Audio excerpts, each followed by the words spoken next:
자, 아내를 폭행해 숨지게 한 혐의를 받고 있는 국내 대형 로펌 출신 변호사가 잠시 뒤인 오후 3시부터 영장 심사를 받습니다. 자, 법원에 출석한 이 남편은요, 기자들의 질문에도 침묵을 지켰습니다. 그 모습 잠시 보시죠.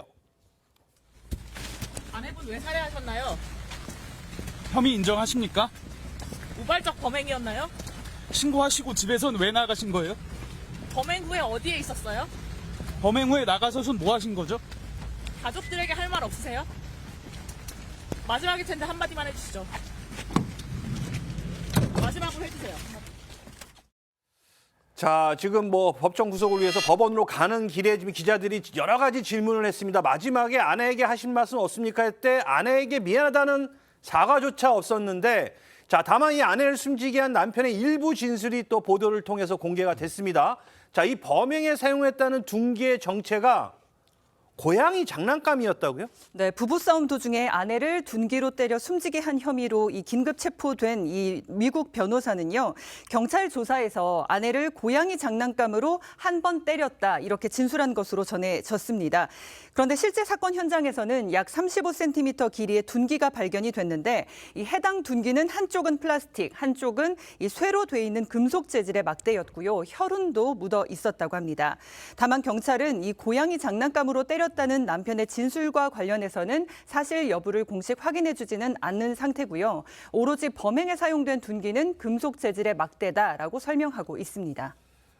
현재까지 알려진 이 남편의 진술에 따르면 이 고양이 장난감으로 딱 한 번 때렸는데 아내가 사망했다는 겁니다. 자, 남편의 진술 어떻게 보십니까? 그렇습니다. 남편의 진술을 대보면 고양이 장난감으로 때려 사망했다. 이 남편이 변호사이기 때문에 이 법에 대해서 잘 알지 않습니까? 그래서 가중처벌이라든지 아니면 정상참작을 알기 때문에 자, 고양이 장난감을 때렸다. 흉기나 둔기를 준비한 적이 없다. 이렇게 볼 수 있는 거고. 그리고 그 부부싸움에 때렸다는 얘기는 계획적인 게 아니고 우발적인 범행이다. 그러니까 두 가지를 본 거예요. 내가 둔기도 흉기도 준비 안 했고 화나가지고 우발적으로 때렸다. 이렇게 해서 아마 그 범행에 대한 처벌을 좀 강하게 받으려고 진술하는 것 같습니다.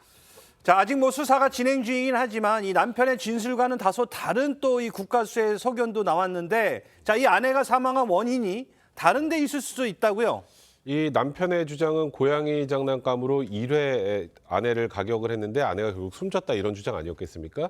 일단 1차적으로 여기서는 살인의 고의를 부정하려는 의도가 굉장히 강한 것 같은데, 일단 국가수의 1차 구두 소견을 보면 일단은 이 아내의 사인이 경부압박 질식 또 저혈량 스트로크라고 돼 있습니다.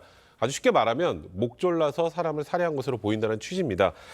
물론 지금 이게 1차 구두 소견이기 때문에 정확한 사인이라고 단언하기 좀 어렵습니다만 이 남편의 진술과는 아내의 사망 원인이 일부 다를 가능성도 있는 상황인데, 일단 국가수에서 약동물 검사 등 정밀 검사를 진행을 해서 이 아내의 정확한 사인을 앞으로 밝힐 예정입니다.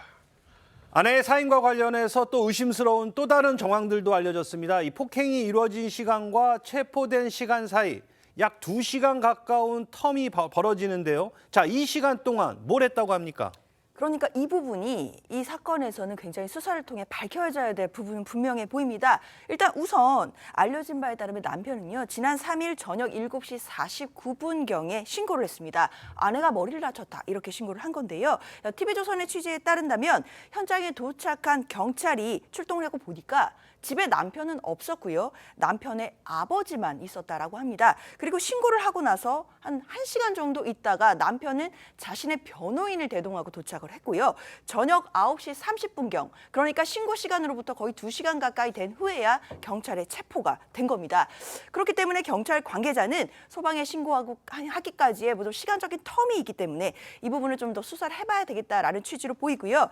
당연히 이런 부분에 대해서 여러 가지 의혹들이 듭니다. 남편이 본인도 법조인이지만 아버지도 법조인 출신인데요. 이 아버지를 기다리다가 이 시간적인 텀이 늘어난 것이 아닌가라는 의혹들이 있긴 있는데, 다만 이런 모든 부분이 현재 의혹 단계이기 때문에 수사기관에서 모든 가능성을 열고 수사를 진행할 것으로 보입니다. 알겠습니다. 자, 이 사건 역시 지금 경찰 조사가 계속 진행되고 있는 만큼 추가 소식이 들어오면 또 바로 전해드리도록 하겠습니다.